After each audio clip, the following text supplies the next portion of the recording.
Welcome to our channel. Get ready for a collection of incredible stories that will send shivers down your spine. If you love mystery and horror, don't forget to like this video and subscribe to the channel. It really helps us bring you more thrilling content. Now, turn off the lights, get comfortable, and let's dive into the stories. I'm not afraid of the dark, I'm afraid of what's in it. Why now? Why after 20 years the forgotten memories of those events, which I tried so hard to put out of my mind, came back to me. But that's not the worst part of the story. No, it's not the memories that are scary, because they've started to come along with them. I feel them, they are at night, I hear their laughs, whispers, I feel them in my gut very close to me. I don't remember how long I've been sleeping with the light on, but it doesn't affect the whole situation. They came for me, to take me with them where I belong, because then, 20 years ago, I shouldn't have survived. Thinking back. The distant year 2003. I lived in a village, which was located a few kilometers from the capital, not a village, you can say, a village of urban type, but that's not the point. I was 12 at the time. My friends and I entertained ourselves as best we could, because at that time there were no such advanced technologies as now, so everything that was possible, starting with soccer and ending, so to speak, with the study of abandoned places, because there were plenty of them then, because, well, the collapse of the Union and so on. There was no one to build, to bring to completion or even just to demolish unnecessary structures, or finances did not allow, and therefore many of them stood for a long time without use and meaning.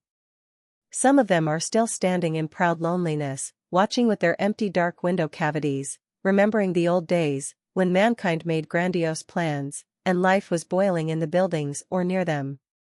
The events that took place were connected with one of the previously mentioned abandoned buildings, and to be more precise a 17-story building, located several hundred meters from the shore of a huge body of water.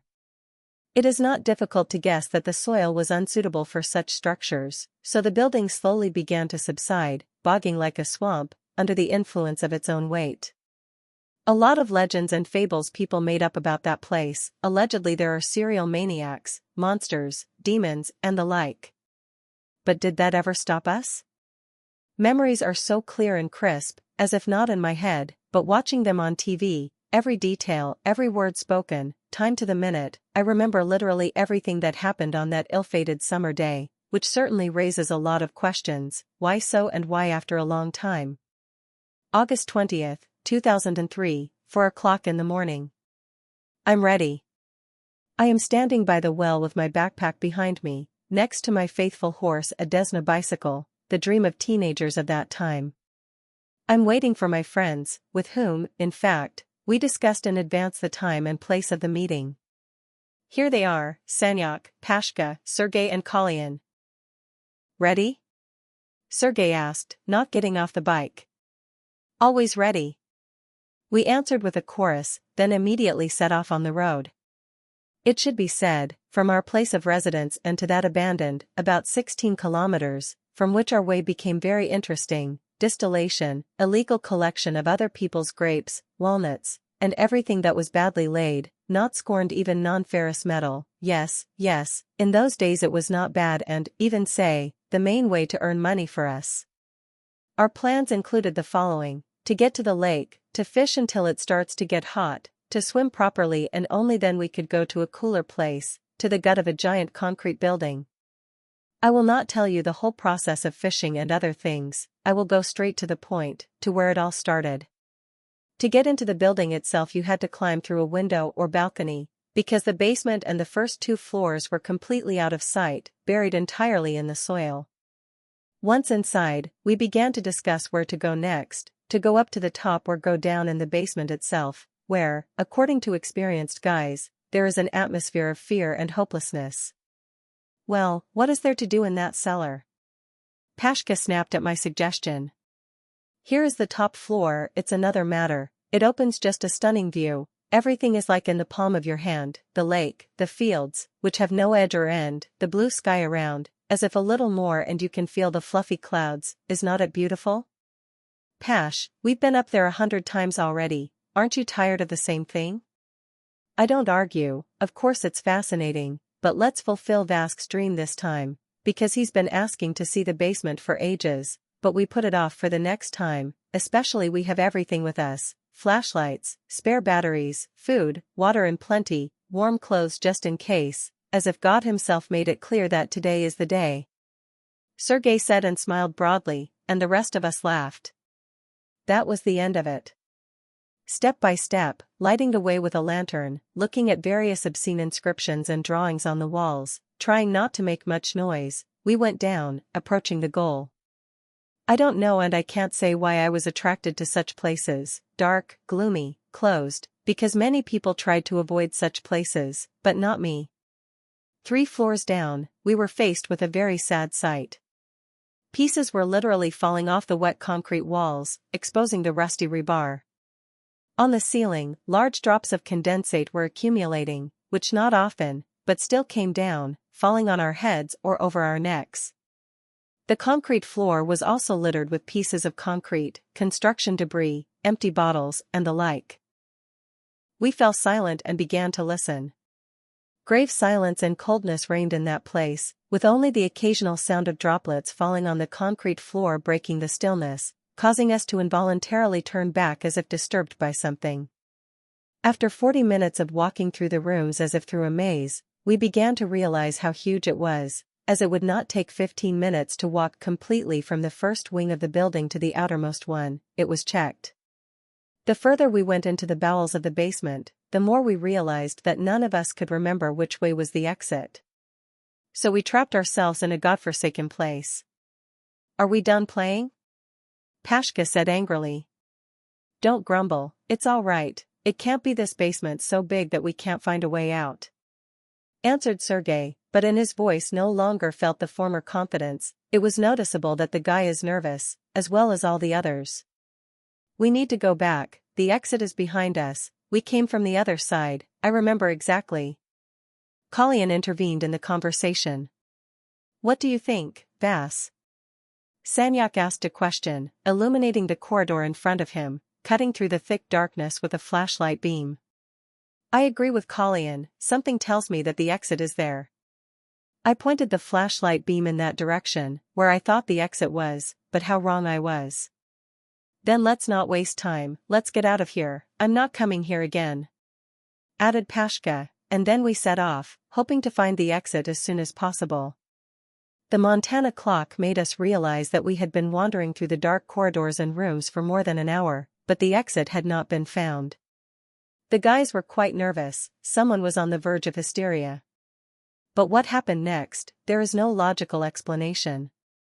In an instant, everyone's flashlights went out at the same time, leaving us alone with the frightening darkness. Everyone in a panic attempted to replace the batteries, but it did not yield any results, the lanterns simply refused to work. Panic set in. Remembering my Nokia 3310 cell phone, I frantically pulled it out of my pocket and lit up the space in front of me with it. Of the whole group, now there was only me and Sergei. And where is everyone else? I asked, looking around. Are you asking me? I was trying to fix the lantern, and then you turned on the phone and there was no one. There was a scraping sound nearby, as if a sharp object was scratching the walls. When we turned around, we noticed that someone's eyes were glowing red in the darkness. We looked at each other and without a word, we both ran wherever we were going, trying to stay together and not lose sight of each other. We ran for a long time, stumbling over debris, falling, getting up, and helping each other. Someone was definitely following us, and that someone was trying not to give himself away, except that his heavy footsteps echoed throughout the corridor. He kept the same distance, neither approaching nor lagging behind. At one point I grabbed my friend by the sleeve and pulled him into one of the rooms, and then both of us held our breath and listened. Whoever was following us froze in place. We sat in complete silence for a while, but soon there was a scraping sound, very close by. Breathing a little and gaining strength, we rushed again in a direction unknown to us, under the dim light of the phone. Endless, unclear for what purpose and what rooms, long endless corridors, darkness, and footsteps, which did not lag behind for a moment, all this drove us crazy and, it seemed, when we had already lost all hope of finding a way out, it appeared before us. It is not clear how, but we managed to run to the stairs leading to our salvation. As we started climbing the stairs, I accidentally dropped the phone from my hands and it rolled down. "I'll get it!" shouted Sergey, and then began to climb back down, trying to catch it. "Leave him alone, let's go," I replied, but he only continued his descent. When he picked up the unbreakable phone from the floor and illuminated the space in front of him, we both screamed. Standing to the side of him was something huge, 2.5 meters if not more. In his hand was a big cleaver, with which he in one movement separated the head from the body, and then the breathless corpse of my comrade fell to the floor, still clutching the phone in his hand. The creature turned its head in my direction. I could tell by the glittering eyes that I hadn't noticed until then. I screamed even louder and ran up the stairs as fast as I could. When I got to the 3rd floor, now the 1st floor, I jumped out the first window without thinking about the consequences, which could have been bad, because there was construction debris, bricks, iron and other things everywhere, but I was lucky at that moment. I returned home safely, but my friends.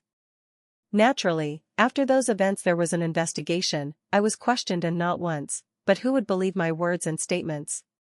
My friends were never found, neither dead nor alive, although they combed the whole building.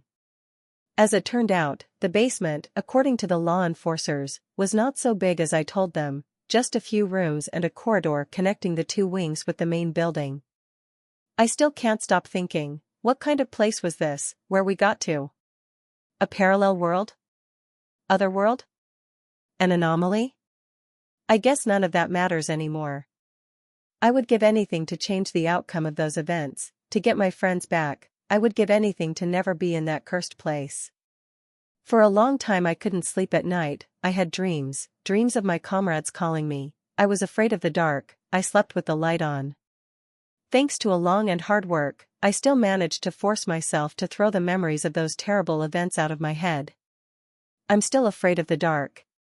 I don't remember when the memories came back, but I began to feel them along with them. Now I realize it's not the memories that came back, it's my friends. They come at night, calling me to play with them, to explore abandoned places, urging me to go to that building by the lake, because it still stands there, beckoning me. My friends, they look the same as they did then. They haven't changed a bit, the same boys, mischievous and fun. I'm ready. Backpack packed. I tidy up the bike that's been stored in the shed for a long time. It's 3 o'clock in the morning. In an hour I leave. My comrades, Sergey, Kalyan, Sanyak and Pashka are waiting for me.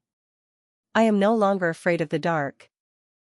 And that was just one chilling tale, but we're not done yet. Get ready, because the next story might be even more terrifying. I'm sure everyone is familiar with the holiday atmosphere, the Christmas tree in the corner of the room, colorful garlands hanging here and there, flashing and shimmering in all colors, creating comfort and mood. The smell of tangerines and all sorts of snacks from which the table is bursting, holiday broadcasts on all channels, half-meter snowdrifts outside the window and close people nearby. It would seem, what could be better? That's how I used to think. Now, after what happened, my life will never be the same, and all the holidays I will spend alone or in the circle of unpleasant to me persons. But first things first. I came to myself sitting at the table with my face in the salad. My first thought was that I'd gotten drunk and passed out again, as I'd done before. And the most important thing was that after such drinks I never remembered what had happened, as if someone had taken control of my mind and was doing things that I was usually ashamed of. I can't say that all the memories disappear, they are there, but at a certain point they are cut off, and then there is nothing. I struggled to lift my head, which was splitting with pain, and look around. The room was empty. Everything was in its place, but my friends were gone. The pain in my head was getting worse, and it wasn't the kind of pain many people got after the holidays, it was definitely something else. I touched the back of my head with the palm of my hand and was horrified. My head was covered in blood, already caked in some places. I dashed into the bathroom and immediately ran back out screaming. My stomach couldn't take it and I threw up. It took me a few seconds to realize there was a dead body in the bathroom. It was bent in half, its guts and ribs were protruding from its stomach, and the walls, floor, and ceiling were smeared with blood. When my stomach stopped turning inside out, I wiped my mouth and called out to my friends, but the answer was silence. I slipped my hand into my pocket, no phone, a blue plastic card instead. I headed toward the front door, pushed the knob, it was locked. There are bars on all the windows. The shoes and clothes we came in were missing. I was locked in a cabin in the middle of the woods alone with a corpse, and that to me is worse than death. Thanks to my grandmother, who was devout, from a young age I participated in various activities, whether it was a Sunday service or funerals of people I knew and strangers. It was with such funerals that it all began. We were seeing off 2 fellow villagers, 2 colleagues, who, by the way, were brutally murdered on the same day. After much torture, one of them was hanged, the other was burned alive. As now I remember the moment when some aunt came to the coffin, lifted the shroud, or a blanket for the deceased in common parlance. Black charred skin and white teeth tormented me in nightmares for several years. Thus necrophobia took over me completely. But why and for what purpose would my friends do this to me? A setup?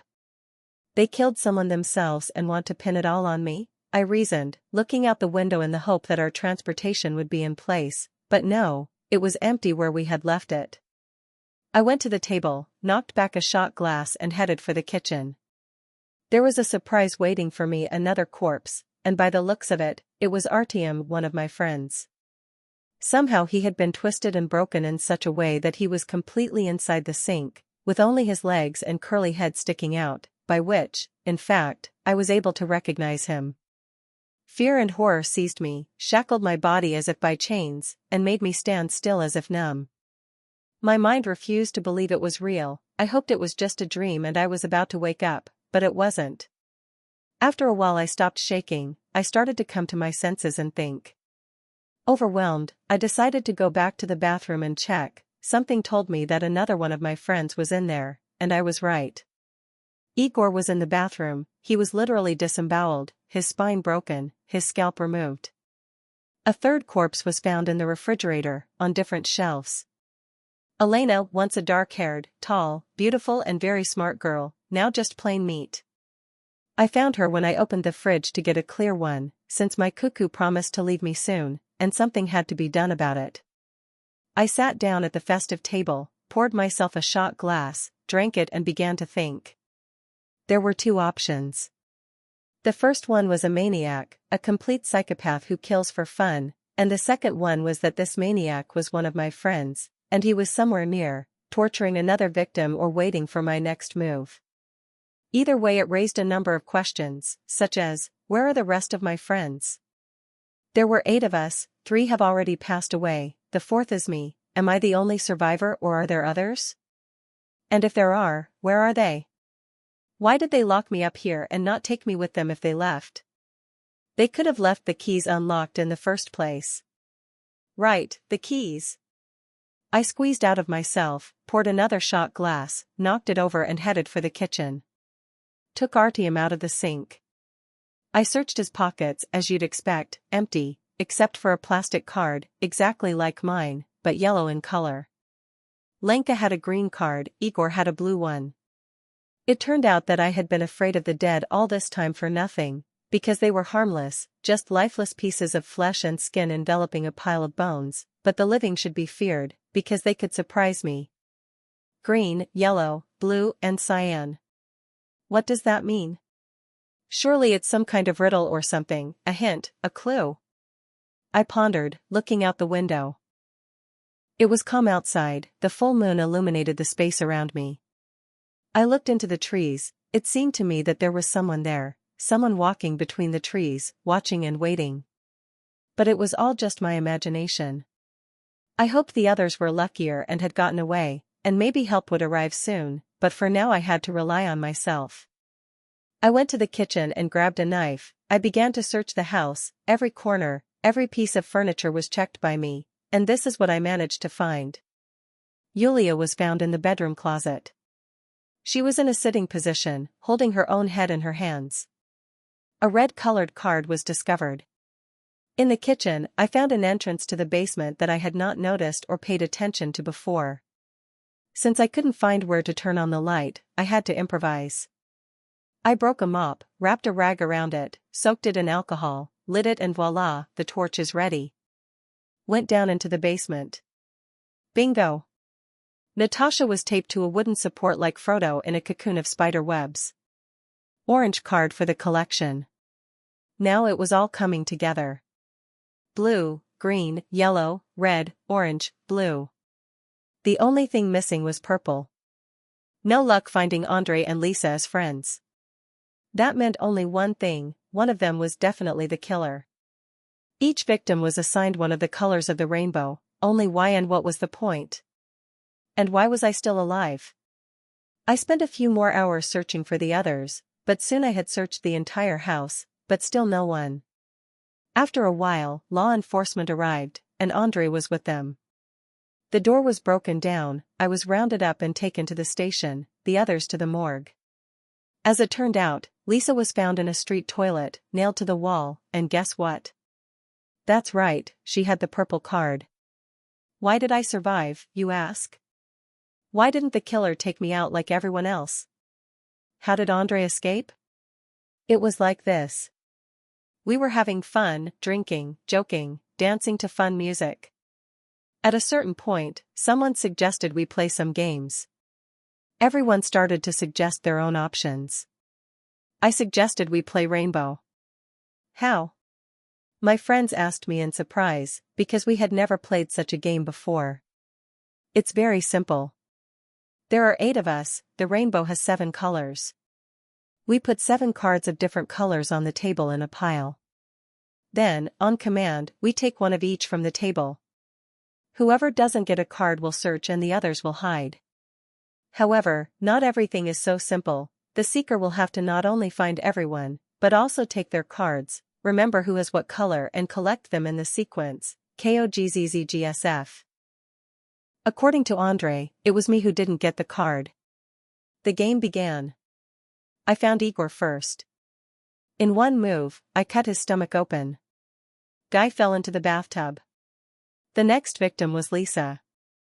She saw what I did to Igor first and ran outside, but I caught up with her. After I finished with her, I came back, locked the door. I went after Artyom. While I was breaking him down, the others were trying to find a way out, but the door was locked and the windows had bars. My friends didn't understand what was wrong with me. They tried to calm me down, to talk to me, but it was as if a demon had possessed me, as if it wasn't me at all. They grouped together, they decided that together they could handle me. They forgot I'd been playing sports since I was 10. One punch was enough for each of them to pass out. Then I tied them all up and left them on the floor, and then I went outside. Got rid of my transportation and belongings.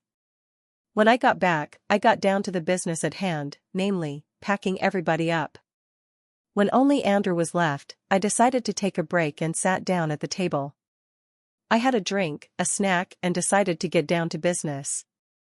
But no sooner did I get up from the chair than I immediately fell face first into the salad. Andre somehow freed himself from his restraints and hit me on the head with a bottle, and then I lost consciousness. Andre took the keys from me, locked the door so that I wouldn't run away, walked 20 kilometers in bitter cold, reached the nearest village and called for help. Naturally, I don't remember all this. But the question arises, how and why did I get the blue card, if I did not get them? I did not believe what Andre told me, but I had no proof of my innocence. I'd been declared insane, and now here I was, in a straitjacket. Not exactly what I had in mind. Do you still think it wasn't your fault? Asked the gray-haired man who sat down on the bunk across from me. Do I? No, doctor, I don't think so, I'm sure, and what's more, I know what happened there. Will you tell me? The doctor scratched his chin. I was set up, and Andre did it. No one has visited me since I've been here, until yesterday. Guess who did? That's right, Andre, my best friend. He asked me if I liked it here and laughed a lot. Told me how great it was outside these walls, how his life had gotten better and so on. Did he say why he did it? He did, but I figured it out myself. We've been friends since we were kids. I don't think we even went to school yet. Always stuck together, supported each other, been through a lot. But in an instant, everything changed. We grew up, we changed. I was always ahead of him, in everything. Sports? No problem, I could do any exercise, but Andre had a hard time with everything, and eventually gave up. Then we went to the army. Same story, we served, I got a junior sergeant, he got a sergeant major. And so in everything and everywhere, I was successful, and he was gnawed by black envy, torn from the inside. "You poisoned my life," were his last words before he left. "So why didn't he kill you like the others?" the doctor asked. "Put on such a show just to kill me?" "No, it could have been an accident, but he wants me to live and suffer long and painfully, and apparently everything is going according to plan, according to his ingenious plan. And my words, they are worthless, and especially in a place like this, doctor, so give me your injections and leave me alone, I want to sleep, for in my dreams I dream of rainbows, and there I am happy." Thanks for watching. Like and subscribe to the channel. Until next time.